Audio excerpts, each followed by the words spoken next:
Hey, I'm James, and welcome to Alternate Sides, a podcast about movies, parking, and a 25-year friendship.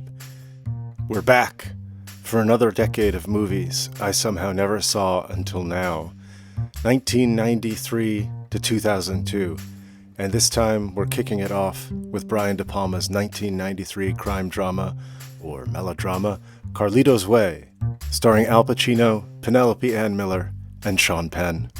Along the way, we also discuss the limits of homage, whether accents are offensive, and the time, this is true, we almost paid someone $10,000 to read one of our scripts. Here we go. Whoa!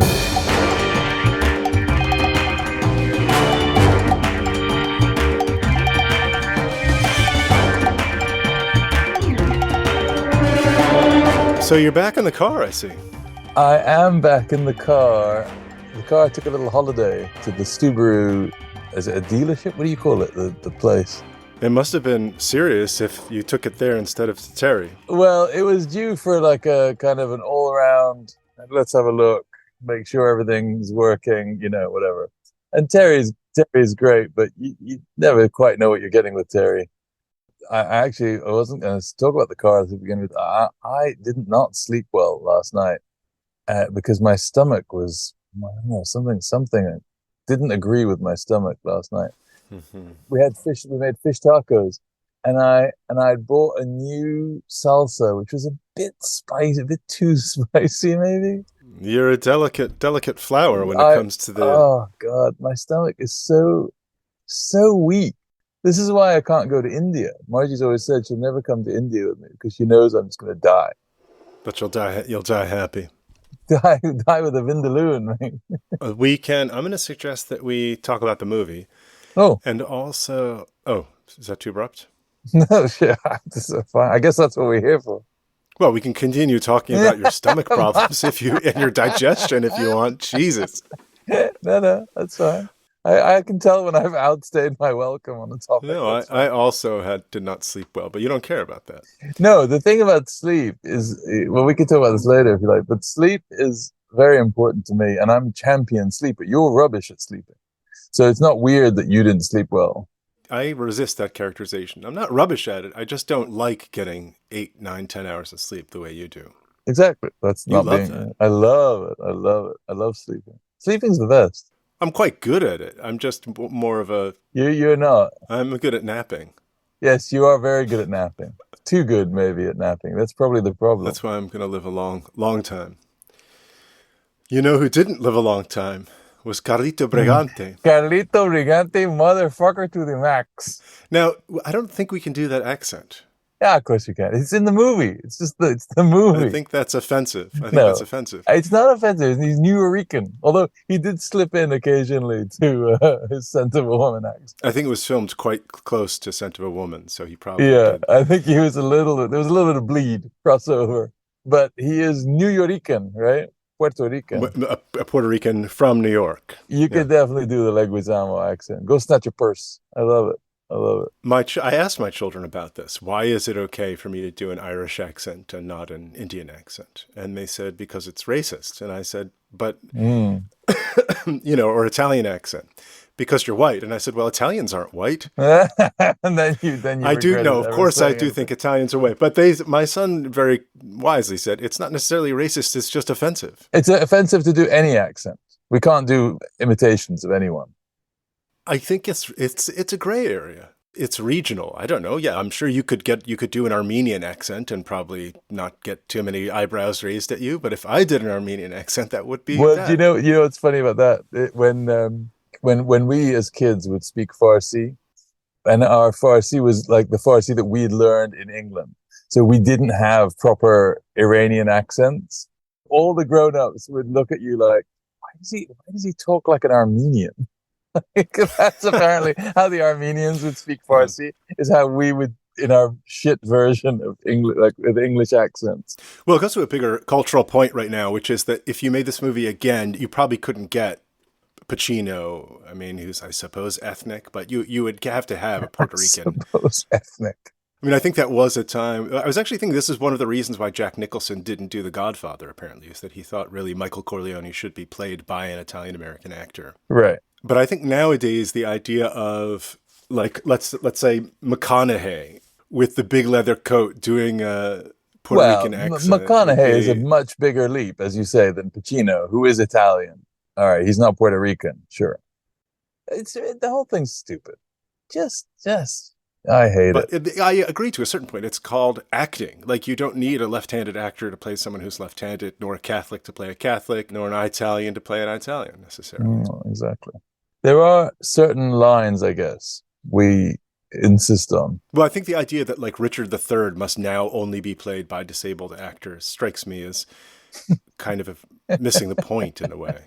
I think the Globe had a great. Did we discuss this? The Globe had a great I sent you response to that, which was something like, "We fervently support Shakespeare's like anti-realist Yeah, spirit." You know, it's so silly. something like that. They kind of turned it on its head. But It's all gone a bit far, I think. let me give a brief recap of this movie, and I'll give you along with it my top line review. Assessment, yeah. It's a film directed by Brian De Palma, and it stars Pacino and Sean Penn and Penelope Ann Miller and assorted others. The story is absolutely bursting with cliche and tropes.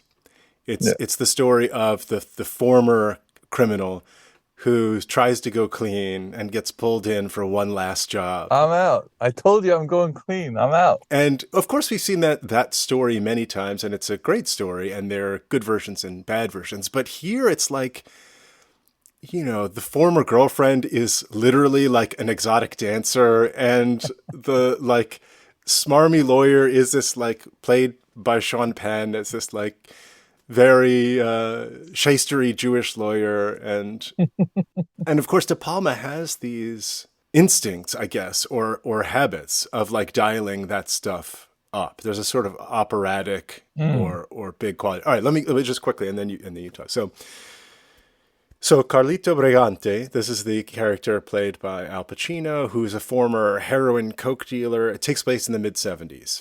80s, I thought. Oh. 1975.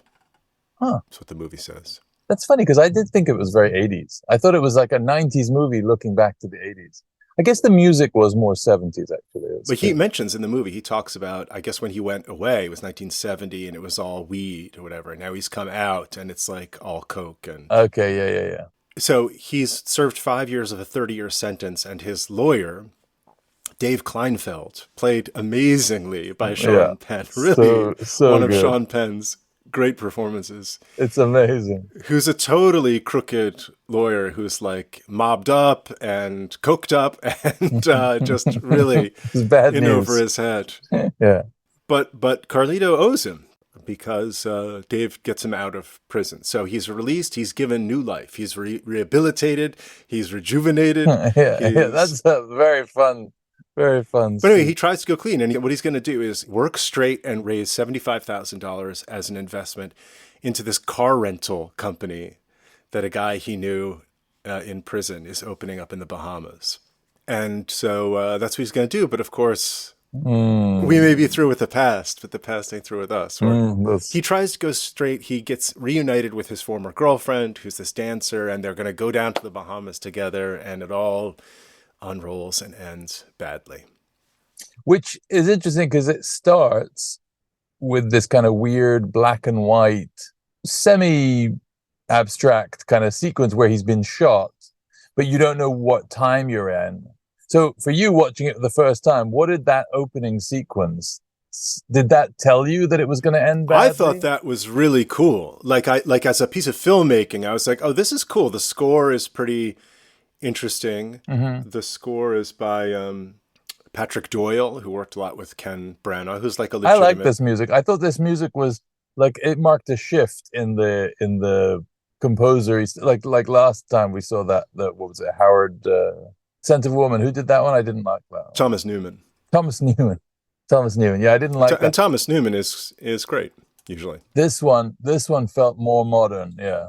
It felt like but okay, the opening sequence. Well, because I really liked it and I really didn't like it. What I really liked was it did have this clearly film noir, like black and white damsel in distress or they're at a train station. Yeah, yeah. It's like very stylized, very abstract, very cool. Like I was like, oh wow, this is going to be awesome. Hmm. But I would not start the movie with that because it tells you the ending. We've talked about this thing before of like foreshadowing Yeah. the ending. And a lot of movies do this. And I mean, maybe he's sort of saying like, well, look, we all know how this is going to end anyway. This is a film noir story. Yeah. So, and of course it has that film noir thing of the voiceover, Yeah. like Sunset Boulevard and like Out of the Past and like Double Indemnity. It's the sort of world weary voiceover of the guy at the end who realizes that it was never going to end any other way. It's a movie where it's not so much what is going to happen, but how it's going to happen. Right.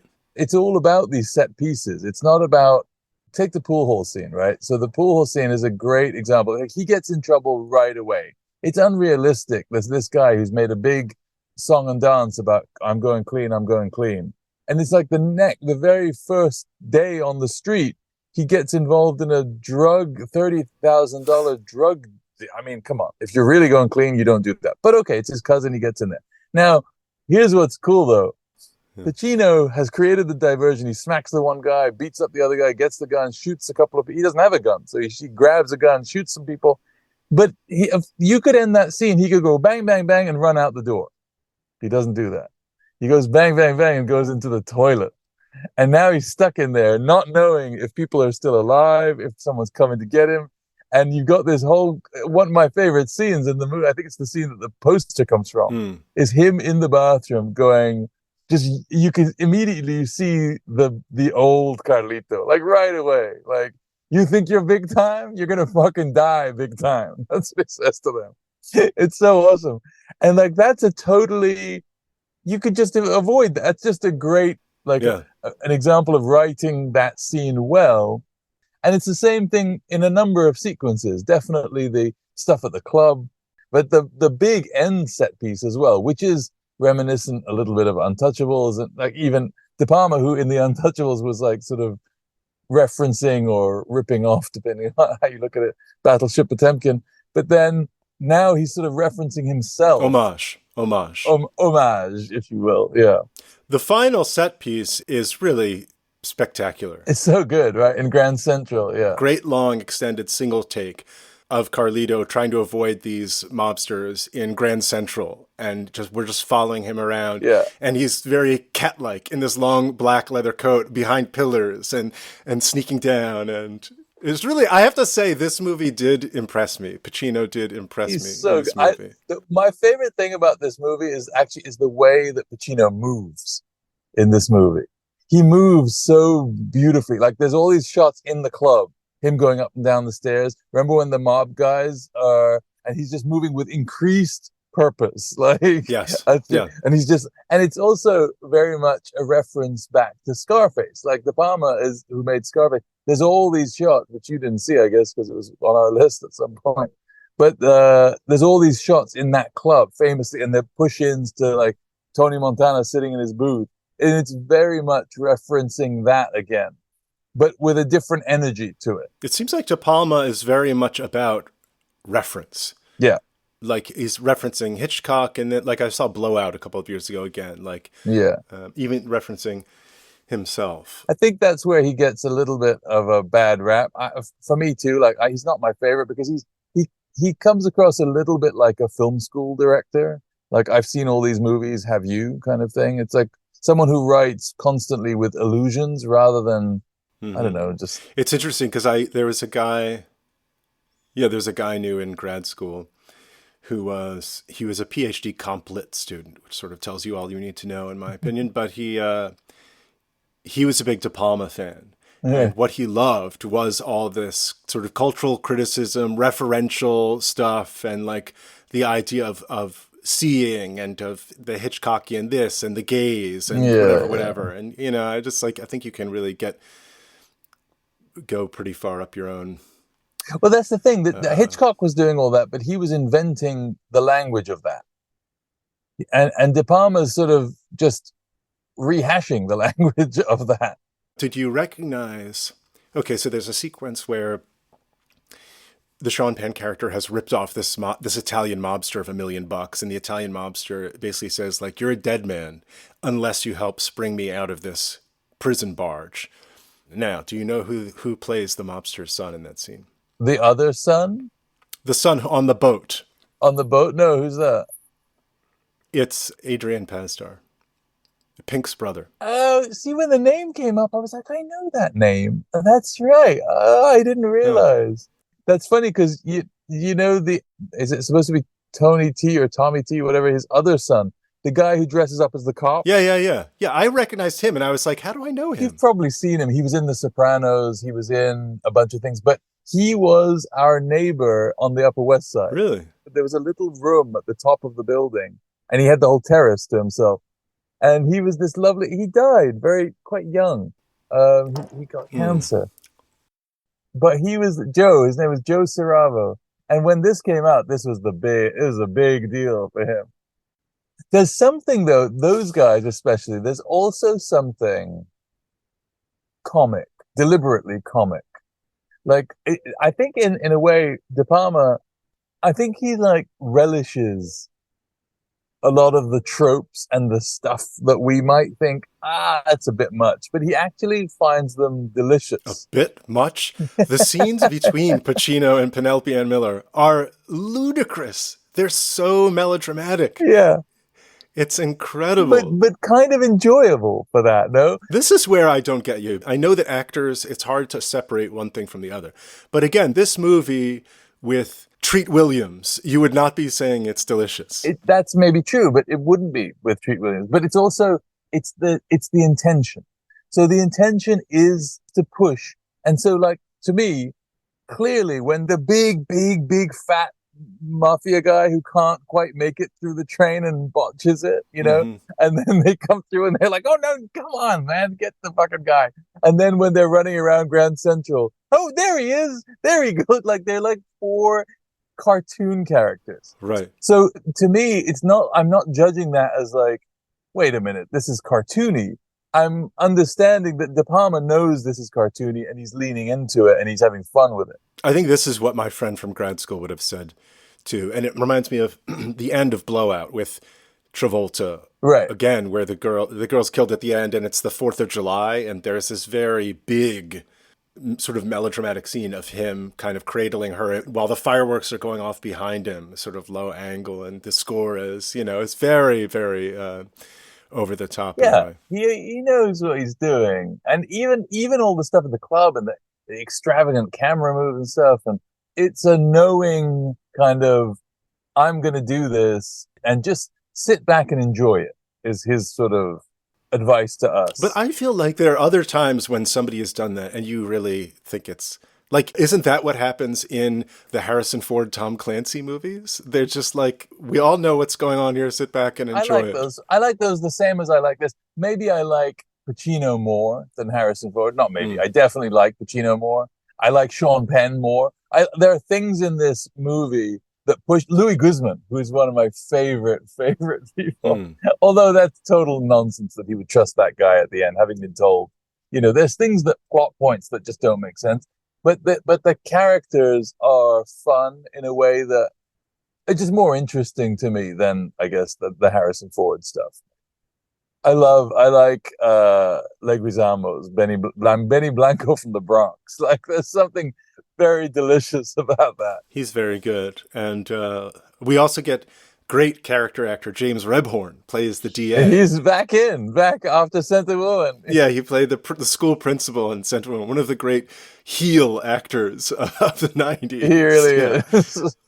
But wait a minute. We got to talk about the Vigo cameo. Oh, yeah. Vigo as Lalin. What an awesome performance. He's incredible in this. Incredible. Yeah. Incredible. That's a guy who's like he's like, come in, do one scene, and he's like, I'm going to fucking make a career out of this. And he does. He's so good in that scene. Yeah, so Viggo Mortensen, who comes to see him, the Vigo character, also is in prison and has gotten out, but he uses a wheelchair now because he took a few bullets to the back. And so he's this sort of like greasy suit, down on his luck, kind of like trying to get in and get this deal going. but Carlito sniffs him out and realizes he's wearing a wire. Yeah, it's so good. And confronts him, and Vigo just melts and becomes so desperate and pathetic. It's just really a great, great scene. Yeah, a scene like that is obviously tells you about Carlito, where he came from, his smarts, da da da. But you could do that same scene a million different ways. This is just a good, really good version of that scene. Like, it's very, very well done. Just in case anyone hears this who hasn't seen the movie, to describe like the over-the-topness, you have to imagine a scene where the Penelope Ann Miller character, the former girlfriend who's the exotic dancer, invites Pacino to surprise her sometime.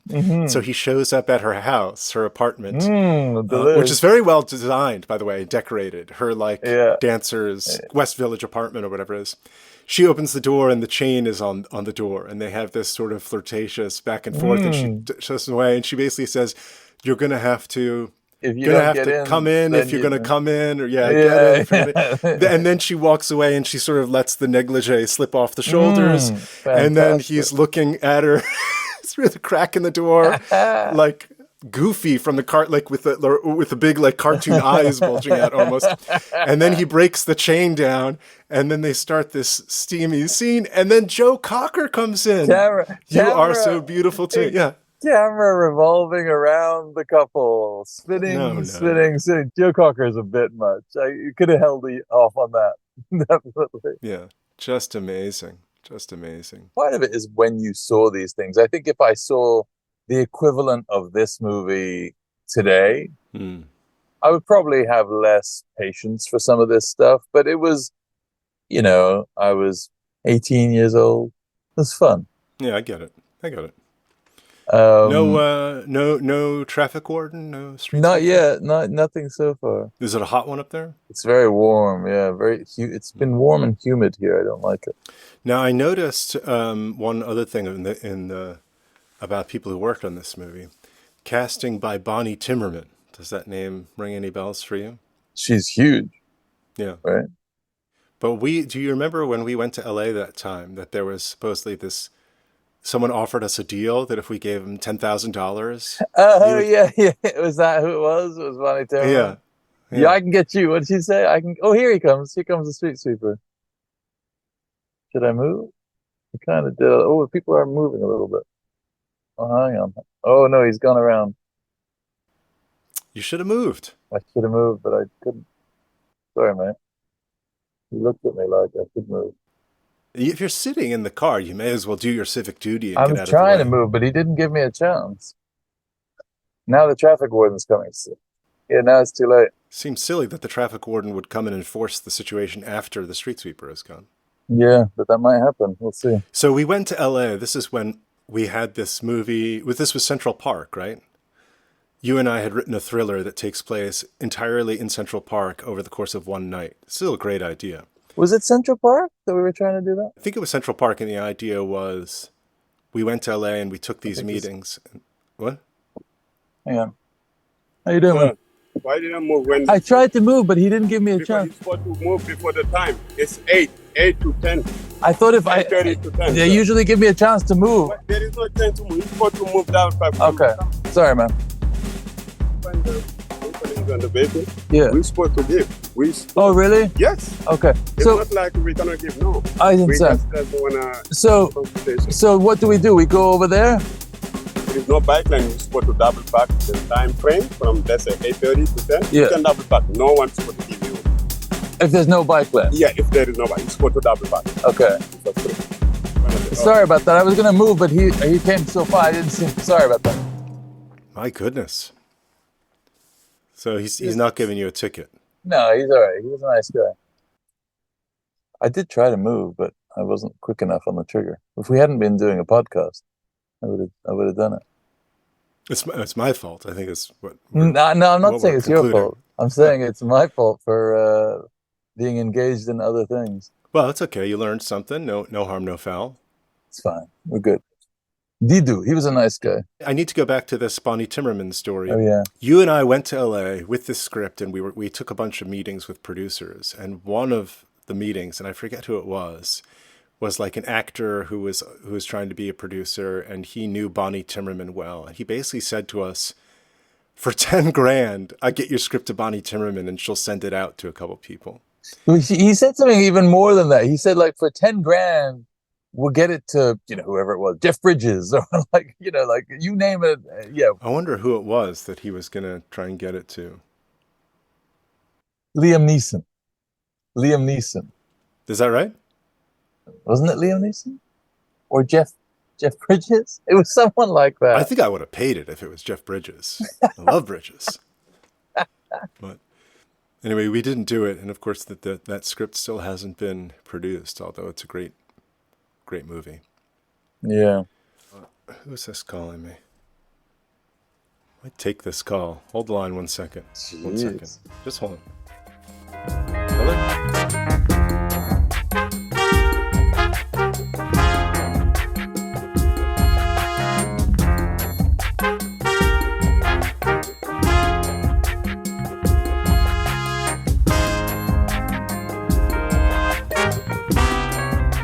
Very sorry about that. Oh. That was very strange because that was the father of a client of mine, and I don't know how he called me. He seems to have called me on my personal number, which I don't even know how he would have gotten that. That's a little bit kind of disturbing. What's he saying? Stop seeing my son? No, he wants to check. They're changing insurance. Oh. I'm sorry about that. What were we talking The about? other thing I'm thinking about, just De Palma and cinema and stuff, that the film has a real look to it as well. It has that blue Michael Mann blue look, there's a lot of the scenes of the night, slick down night exteriors with the blue light. It's not very recognizably New York, which is interesting. Like the way that it's shot, where it's shot. And it is, I think it was shot on location mostly, right? I could recognize a lot of places from around here, actually, it felt like. And it's got an interesting kind of real sense of a place and a look, which again takes some work to get there. It's not a given. It's well done. He's clearly a very, very, very good craftsman, De Palma. I recognized 2 locations. The dance studio is that corner of 6th Avenue and I think it's Greenwich Avenue or West 10th, where Balducci's used to be, and that library, that big library. And then her apartment is right around the corner from the Cherry Lane Theater. Oh, is it? My old stomping grounds near St. Luke's. There's definitely some good stuff in there. Oh, here it comes again. Street sweeper. Street sweeper came back again. Get out of the way. No, but he's not sweeping the street anymore. He's just driving. He came around. He's going to whack you. He's come around. He's come around. He means drive by. Yeah. No, he's just driving down the street. Where things are weird today. He's come by twice. Another traffic warden came up the bottom of the block. They really mean business today. We were talking about. I don't know what's going on. It did occur to me that this is a very American morality tale. Another one. I did think that too. It's another one where, and this time. You can't have any problem with this one, right? What do you mean? What problem? Although you might say... Well, crime doesn't pay, of course. Well, naturally. This is what's so good about crimes and misdemeanors, is that he gets away with it, and his conscience is clean. No, I know. I understand the movie. That's not what I'm talking about. I'm saying in regards to The Scent of Woman, where you were like, he should just rat out those people. Oh, I see, Yeah. So in this one... You could make an argument, obviously, that Pacino shouldn't. No, of course he shouldn't do it. This is the thing about the tragic hero or the film noir. We know he shouldn't do it. We all know he shouldn't do it. But then he does basically kill Sean Penn. That's very satisfying. By taking the bullets. That's very satisfying. So long. What did he say? Adios, counselor, or whatever. Yeah. So he takes the bullets out the gun. And then my neighbor, Joe Saravo, goes in there to kill him. And you see that he's taking the bullets out. Very satisfying. But he does, again, it's another scene that doesn't have to happen. Because he's heard it on the recording. Like, we know that it happened. What does he have to go and see him and look him in the eye? It's got to tie up loose ends. It's not that. It's that we want the scene. We want the scene. Because he could have gotten away with it as well. That would be, how about that for your crimes and misdemeanors? Kleinfeld could have got away with it. Well, that happened in the book. Kleinfeld lives and Carlito dies. Oh, really? And apparently Well, De Palma, because De Palma is such a moralist, De Palma's like, we can't have that. This is America. This is the American movie making system. There you go. Yeah. The truth is not good enough. Yeah, Kleinfeld should live. Kleinfeld, the sleazy lawyer, of course he should live. Yeah. But Pacino has to go in there. Yeah, we like the good people. Neatly wrapped up. The bad people can't go unpunished. Exactly. And this is why you guys love Crimes and Misdemeanors so much, because it seems so radical when the bad guy doesn't get punished. You guys. You can't imagine such a thing. Wait, you mean he murdered someone and got away with it? And he's not even like haunted by it? You're so... Although I do notice he's drinking a lot. He is drinking a lot at the end of the movie. Your problem is you watch too many movies. All right, let's pivot to 1994. I'm still rattled by that phone call. I should never have answered. Never answer a number you don't recognize. This is like 101. This is the simplest, most basic rule. I don't know why you're rattled by it. It's not like the guy's coming after you. It's an intrusion. I allowed him to intrude on our space. I don't like that. So what? It's okay. I like to keep a very robust wall of separation between work and home. The idea that my client's stepfather is calling me in my house on my personal line. It doesn't matter. It's just a number that he found. It's intrusive. He didn't mean anything intrusive. But. Yeah, I don't like it. Maybe it's because I know all about him from my client and what of a son of a bitch he is. The stepfather. He's an axe murderer. The stepfather, yeah. All right, 1994. Interesting year for movies. A lot of big movies, but also a lot of smaller and foreign films, which I've thrown in the mix here. Movies I've seen from 1994. The Shawshank Redemption. God, thank God you've seen that one. I know you don't like that one. Why not?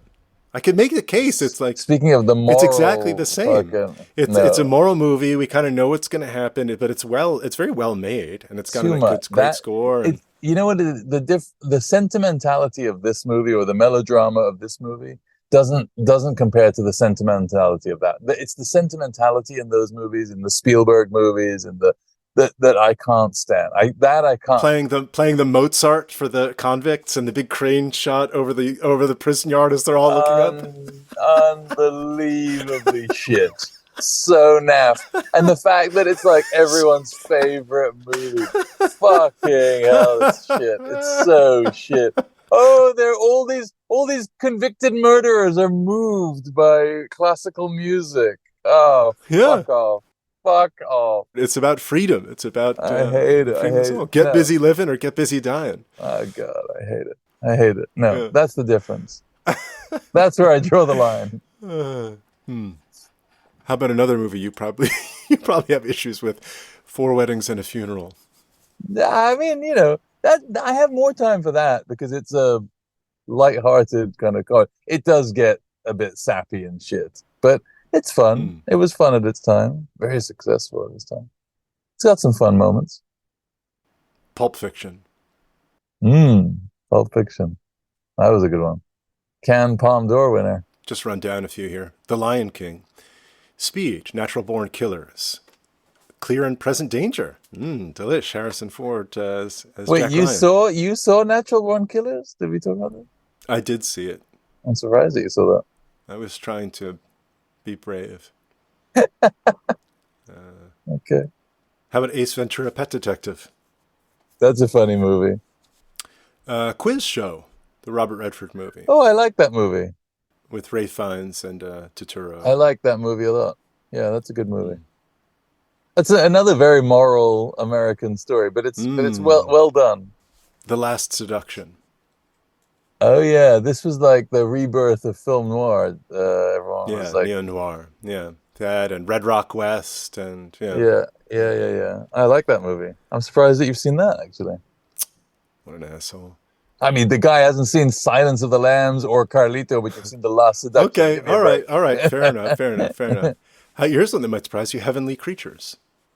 No, isn't that Australian? You love the Australian. Or is it New Zealand? Or is it Australian? That's Kate Winslet's first movie. Peter Jackson, I think. Peter Jackson. Yeah, that's right. Is it his first movie or is it? Well, I think he had made Meet the Feebles and something else. It's good. It's very good. I remember seeing that. I like that movie. Who was the other actress? It was Melanie Linsky. It was her? Wow. She's very good. I like her. Yeah. Okay. The Madness of King George, a movie I really liked, actually, adapted from the Alan Bennett play. It was originally called The Madness of George III, but the Americans didn't understand what had happened to the Madness of George I and the Madness of George II. That's right. They thought it would be, everyone would think it was a sequel. So, and then finally, Star Trek Generations, which I'm sure you've seen, right? No. That's the one that has both Kirk and Picard in it. No, I haven't seen that one. I stopped at a certain point with the Star Trek. Malcolm McDowell plays the bad guy. Scenery chewing, very hammy. He's good. Yeah. The best of the Next Generation movies is First Contact. I think we all agree on that. I've never seen any of those. All right, here we go. Movies from 1994 I haven't seen. Let's start with a big one. Forrest Gump. That's hard to have not seen that. Although I wonder if I've seen that more than the one time I saw it. I saw it in New York with my cousins here, my sister. We were on holiday. And at the time, Forrest Gump was sort of like, it was different than everything else, I guess.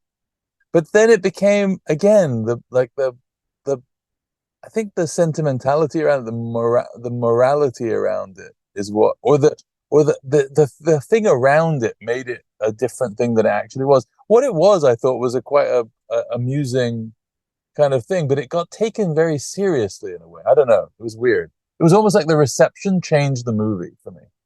Because I thought I was watching a satire kind of joke, and then it was like embraced literally as Forrest is actually like someone who's like Chauncey Gardner, who's actually speaking the truth, but he so clearly wasn't.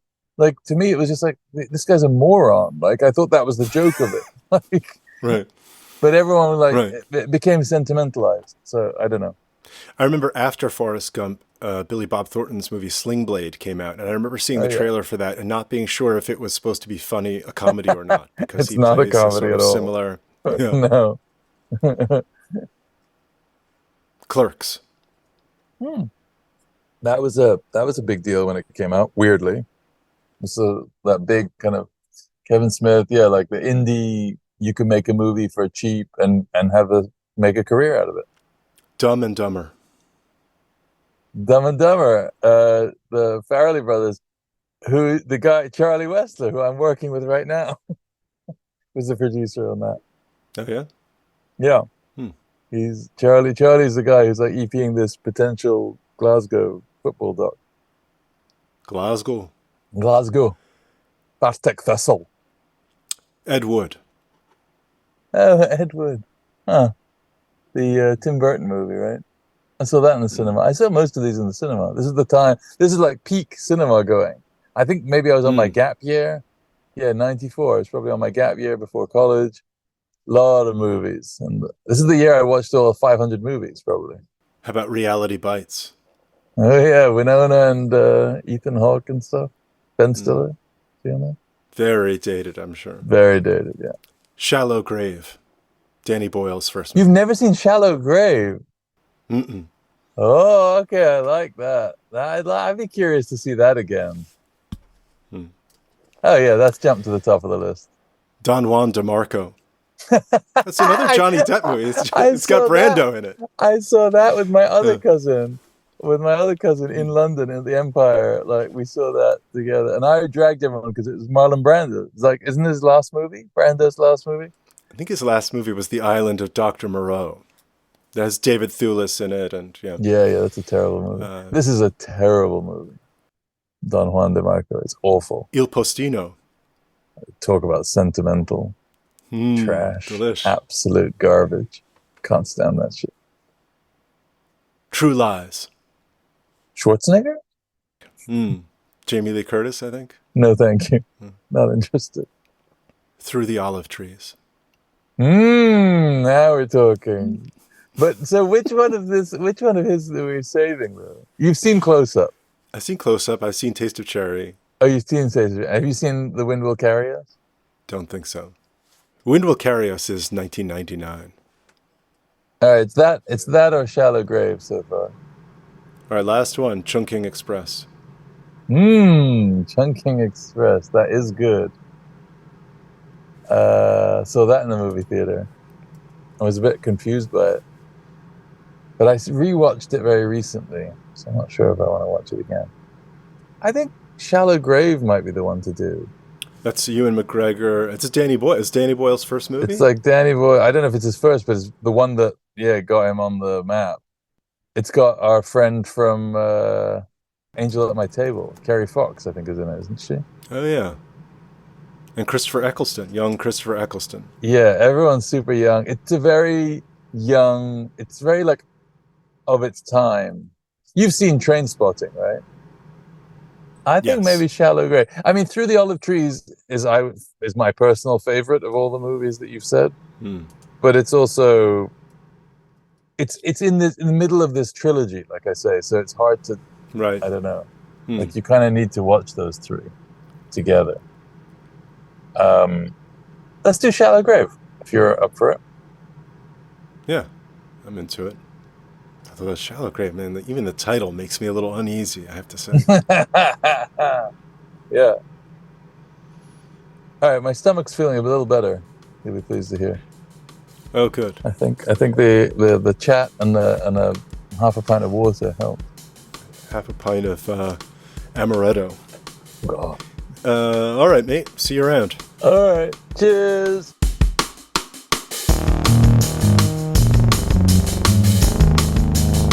And that's that. Next week, we grapple with a classic movie dilemma. What to do when you come across a suitcase full of cash. Is the answer dismember a corpse? I am not so sure. It's Danny Boyle's thriller, Shallow Grave. Check it out if you have a chance. Bye for now.